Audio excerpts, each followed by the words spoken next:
Pumunta ako doon nung pinatawag nila ako at pinag-oath nila ako kahit wala sa rules nila. So sinabi ko, bakit niyo akong pag-oath na wala naman sa rules ninyo na kailangan mag-oath at research persons.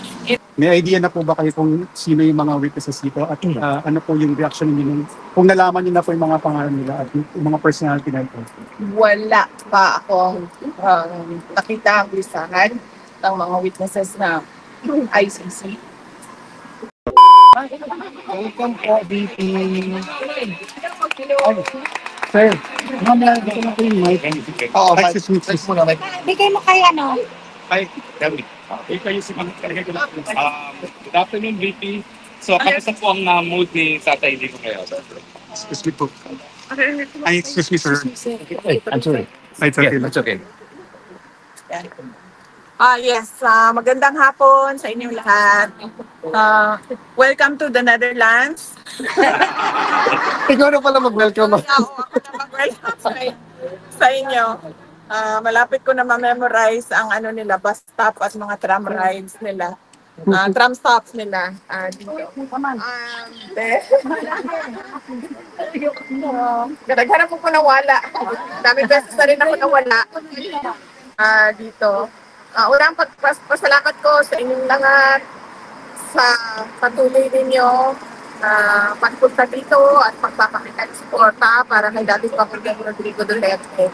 At masasalamat sa hindi makapunta dito sa Netherlands pero araw na nag-aabang ng balita patungkol kay dating Pangulong Duterte, lalo na sa ating mga social media personality na mag-aabi 24 hours online para lang magbigay ng balita at para depensahan si dating Pangulong Duterte at magpakita ng suporta kay dating Pangulong Rodrigo Duterte. Yung iba nyo, inaatake na ng mga kaibigan, inaatake na ng patrol, inaatake na ng mga nasa natin, pero tuloy-tuloy pa rin yung pagsuporta ninyo. Sa inyo, may mga cases na, mga kaso na, napala na ng cases,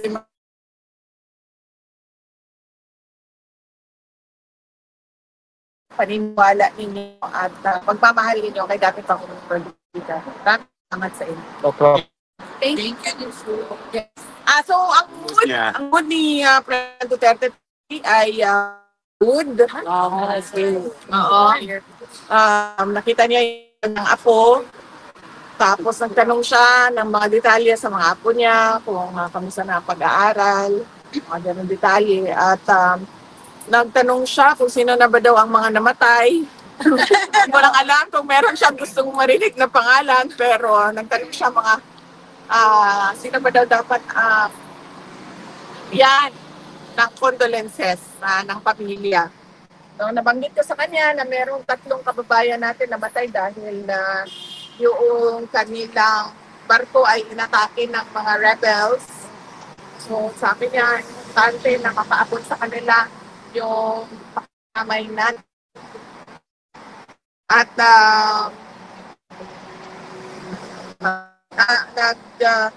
politics, passion mo politics, masyadong usap na sa politika kanina. Medyo tumagal siya doon sa kanyang discussion sa jurisdiction sa interference sa kaso niya sa ICC. Nabanggit din na si Pastor Apollo Kibuloy at ano yung kalagayan ni Pastor Apollo Kibuloy ngayon. Nagtanong din siya kung ano yung mga detalye ng mga kaso ni Pastor Kibuloy. Pero sabi ko sa kanya, hindi ko kasi nabasa yung mga documents, legal documents. Pero sabi ko sa kanya na mga cases na nasa Pasig City Jail ngayon si Pastor Kibuloy. So, yun ang mga napag-usapan. Sino po yung dalawang ako na kasama po? Yung dalawang anak ko, doon kanina. Question? VP, simulang statement ninyo kahapon. Trail po pala. So, binanggit regarding po ito sa issue ng confidential funds at dun sa mga aliases. Dahil binanggit po ninyo na may trial po, dun po kayo magbibigay ng payag. So, wala public naman po. So, Pilipinas po, meron po ibang mga congressman na nagsabi na bakit hindi pa po ngayon kayo magpaliwanag. And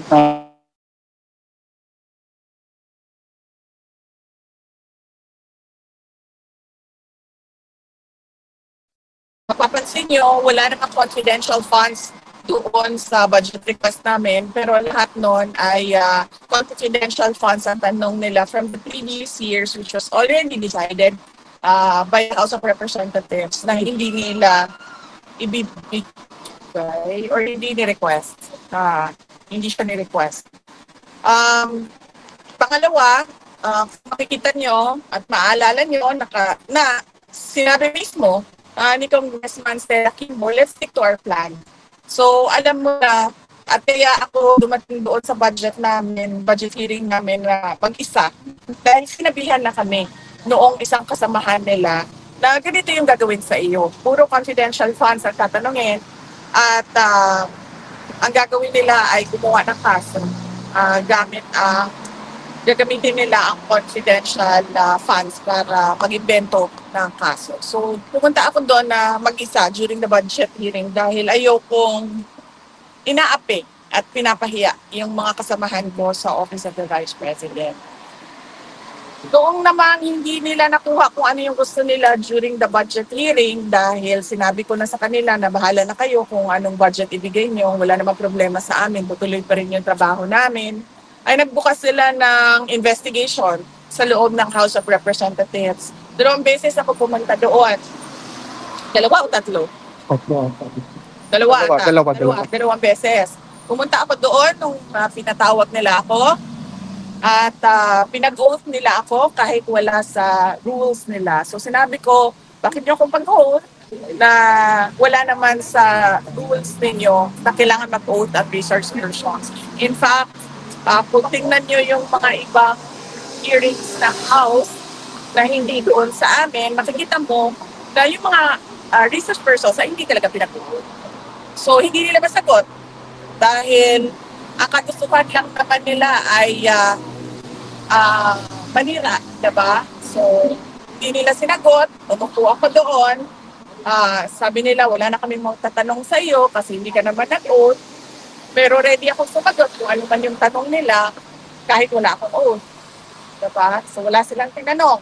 Noong sunod na pumunta ako doon, sinamahan ko yung mga invitees nila galing sa Office of the Vice President dahil pinoprotektahan ko lahat nung mga kasamahan ko sa Office of the Vice President. In fact, kung hindi nyo napapansin, marami dyan ang hindi pro-Duterte sa Office of the Vice President dahil karamihan dyan sa kanila ay galing pa sa panahon ni Vice President Binay at Vice President Leni Robredo. So, dilawan at pinklawan talaga ang ibang mga tao dyan sa Office of the Vice President. Pero lahat yan pinoprotektahan ko. So, sinamahan ko sila doon at pinoprotektahan ko sila. Pero nung sinabihan ako na you cannot speak without taking an oath, so nag-oath ako. Nung nag-oath naman ako, may tanong ba sila kahit isa? Alvin? wala. Kahit isang tanong, walang tinanong sa akin. So, anong sinasabi nila na hindi ako sumasagot? Sumasagot ako. Pinadalhan kami na letter ng Commission on Audit dahil sa pagpipilit ni Congresswoman Franz Castro, sinagot namin. Pinadalhan kami ng letter ulit ng COA, sinagot naman namin. Maayos naman yung sagot ng Office of the Vice President. So, hindi ko alam kung saan nanggagaling ang sinasabi nila ayaw ko sumagot. Ngayon, ayaw ko sumagot kasi nag-file sila ng impeachment. At sinabi ko, since nag-file kayo ng impeachment, ay doon natin sagutin sa impeachment. Para naman ako kasi akong tanga, kung magsasalita ako about confidential funds ngayon, na wala namang dahilan. Unang-una, nag-hearing, nandun ako, walang kahit isang tanong. Ngayon, may impeachment trial, tapos mag-discuss ako noon sa labas ng impeachment trial. Pag wala nang ibang venue, saka ako magsasalita. My explanations will be in my own time. Hindi sa panahon kung kailan gusto ng mga members of the House of Representatives. Ma'am, naghain ng resolution po si Senator Alan Cayetano asking the government to move for house arrest within the Philippine embassy premises here in Holland, si Tatay Digong. Opo. Your reaction po? Hindi ako makakomment eh. Kailangan ang mag-comment nitong house arrest na ito at the resolution ni Senator Alan Peter Cayetano ay yung lawyer ni Pangulong Duterte. So siguro kung isang beses maimbita ninyo si Attorney Nicholas Kaufman to give a comment, mas maganda na siya yung magbigay ng comment dito. VP, on a similar question, what's your reaction to the pronouncement of some congressman who's clearly against you for the revival of the Quadcom 2.0? We are not surprised. Kanina bago ako pumunta dito na-late pa nga ako, nagmamadali kami kasi galing ako sa isang Zoom meeting na hinahanap sa iyo ang laptop, no? Nasa akin ang laptop. So, pinatago ko lang sa iyo. So, kinuha ko na yung laptop ko ulit. Kanina, nasa Zoom meeting kami. Yun ang dinidiscuss namin. Kasama ka na Secretary Harry Roque, no? Na hindi ito titigil. So, huwag tayo mag-expect na bago yung Congress ay titigil sila sa pangangatake nila. So, tutuloy-tuloy pa rin yung paghahabol nila sa iyo at tutuloy-tuloy yan na tambakan ka nila ng kaso. Yan din yung sinabi ko sa mga ka-meeting ko kanina. Because obviously, ang gusto nila ay burahin mga Duterte at mga tao na sumusuporta sa mga Duterte. In fact, kahit nga private individuals, ngayon, hindi na immune dahil nakakatanggap na sila ng mga letters galing sa BIR o kung ano man yung pwedeng kahanapan ng pagkakamali sa kanila. Yun. Water mo na, VP. It's not a surprise. Matutuloy yung hearts. Water mo na, VP. Okay, VP, next question naman. Kasi dun sa mga final ng, or dun sa mga nasubmit na documents ng prosecution, regarding dun sa case po ni former President. So, ang expectation ko, or at least ang idea is, by July 1, malalaman na po ng side ng defense kung sino po yung mga witnesses na ipapakita ng prosecution.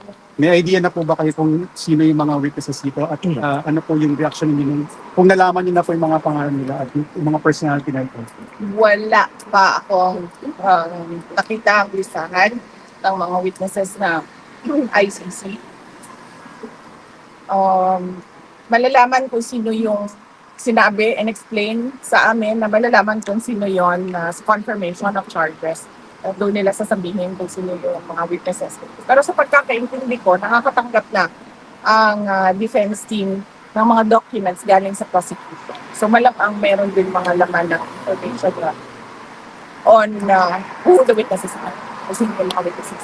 Regarding naman po sa witnesses, sa side naman po ng defense, sa side naman po ng mga witnesses, ready po ba kayo na i-fly or ililipad niyo po ba yung mga witnesses niyo dito sa Netherlands bago po dun sa confirmation of charges hearing? Hindi ko alam kung ano ang plano ng defense team dating Pangulong Rodrigo Duterte. Hindi ko din alam kung ano yung mga allowed na mga modes ng presentation ng witnesses. Pwede ba online, kailangan ba in person. Hindi ko alam yung rules nila sa testimony ng witnesses. So, kung magkakapanahon kayo na makausap si Attorney Kaufman, mas maganda na siya yung makasagot ko ano yung plano nila sa pag-attend ng witnesses. I'm from European Media Network. What can you say about the current situation of health of the former president, and what you may advise the Philippine people around the world in their actions in this way? Opo, ma'am. Salamat sa tanong mo, ma'am. Dahil kaninang umaga, ay sige, kaon lang mo, ma'am. Ayaw lang ka. Ay, nagkaon daw, ma'am. Dayon lang, ma'am. Dayon lang, ma'am. Salamat sa tanong mo. Dahil kanina umaga, ma'am, meron po nagpadala sa akin ang photo na mukhang nasa hospital bed si dating Pangulong Rodrigo Duterte at meron siyang hospital tag, Yeah. 2 band sa kamay niya. So, hindi po totoo Yeah. yung photo na yon. First nila, Lord. Hindi totoo yung photo na yon. Malamang edited yung photo na yon. Ibang pasyente yon. Inano lang nila yung mukha ni dating Pangulong Duterte. Wala po siya sa hospital ng detention unit. Nandun po siya sa regular wing ng detention unit. At kanina, naglalakad naman siya mag-isa, albeit may dala-dala siyang Tungkod. Oo. May dala-dala siyang tungkod. So clearly, wala siyang sakit na, kumbaga, kailangan niya maging bedridden. Pumalat na yung umayag na tapos ang nag-pass din sa pagkadak. Bakit tatay dito ang payat? Ay, galing nilang mag-edit eh. Walang picture na release ng ICC. Ma'am, is there a possibility na mag-health bulletin ng ICC on the health of PRRD? Yan ang hindi ko alam. Pwede nating itanong kasama yung kung pwede ba maglabas ng photo. Yeah. Pwede nating itanong sa lawyer kung pwede nilang i-request yun sa registry sa ICC. Pero nabanggit ko nga last time sa mga wala dito, sinabi ko na umayak siya. Sobrang payat niya. Hindi na ganyan yung itsura niya na nakikita niyo sa stansi sa likod. Hindi ko nakita na ganito kapayat except sa photo niya siya ay binata pa. Pero sinasabi ko sa inyo na pati ito nabanggit din ng nanay ko ha, hindi lang ako ang nakapansin.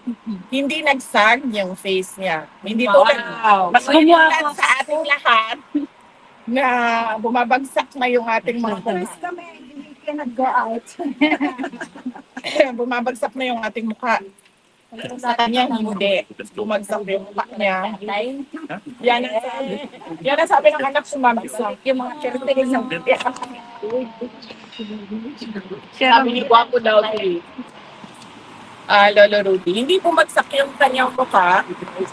Yung kanyang wrinkles. Mas marami pa nga siguro akong wrinkles dito. Ilan lang. Yung dito lang talaga meron. Pero yung dito wala. Ayun, ito niya. For an 8 years old, hindi siya malalim na parang na. It's a relief for the country. Yeah, like that.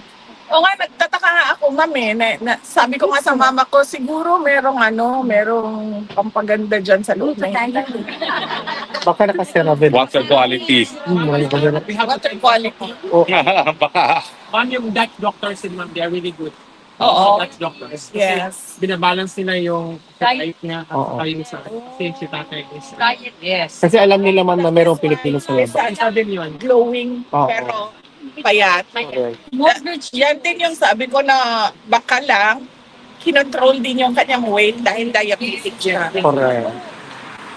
Ma'am, No more questions? regarding po, going back to sa topic of impeachment, sabi ko ni House of Representatives, Secretary General Reginald Velasco na wala raw pong na-violate yung office niya na rules sa hindi pag-speak agad ng first 3 impeachment complaints dun sa office of the Speaker.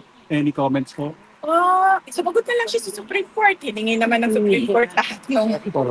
lahat ng mga sa tingin nila ano bang tawag doon? Daming mga Response nila. Answer. Sa mga sa tingin nila merong irregularities. Nagtanong na ang Supreme Court doon sa mga questions na sa tingin nila may irregularity. So, huwag siya sumagot sa akin. Hindi naman tayo nagtatanong. Supreme Court siya sumagot. Ma'am, meron bang, again, I will ask this again, hindi ako I will not be tired asking this. Meron bang mensahe ang aming pinakamamahal na former president sa mga Pilipino, ma'am? I hope hindi masyadong mataas. Ah, nagsabi ako sa kanya kanina, sabi ko ano ba ang message mo dahil pagdaan ko kanina papasok meron ng mga nag-aantay ng mga kababayan natin at sabi niya na wag na daw kayo mag-antay sa kanya dahil ayaw niya daw na naaabala kayo at lalo-lalo na ayaw niya daw na gumagastos kayo ng dahil sa kanya. Ang pera, ma'am, nakikita lang yan, pero ang pagmamahal namin hanggang sa dulo talaga. Alam ba niyo yung July 19? Una kalimutan niyo Bukas na lang, ma'am. Monday is another day. Tuesday. Day, sabihin ko, kalimutan ko na naman It's okay, ma'am. July 9. Okay. Imbitahin ko nga siya, no? Sabi ko, Oo, ma'am. Sige, ma'am. Presidentahin. punta. Okay na? Yes, Ikaw, ma'am. Okay? Last question. Oo. I already asked this to you. I know that the government is like I said, we have my I hope that we are not giving just to feel like doesn't affect itself. I don't think so, ma'am. Maybe he's just thinking of your comfort. How are so comfortable here, madam? We're so happy to be here. How about Let's go, everybody. Yes. Yeah. How about The last question dito. Sir. So what do you have to say those detractors? So expensive.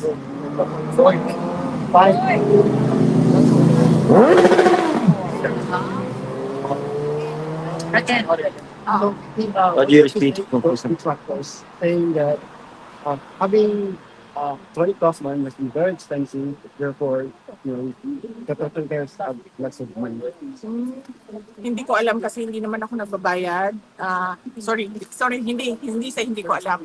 I am not paying for Attorney Kaufman and I do not know the professional fees arrangements between Attorney Kaufman and former President Duterte because it is confidential and between the lawyer and client only. So I'm not paying for his Because I had an argument. I told somebody the Filipino people are really, At ayaw din Walang ganun. dahil Ayaw po nila. dating Pangulong Duterte na na pagbayad. tao bayan. Ma'am, your So, last ma'am,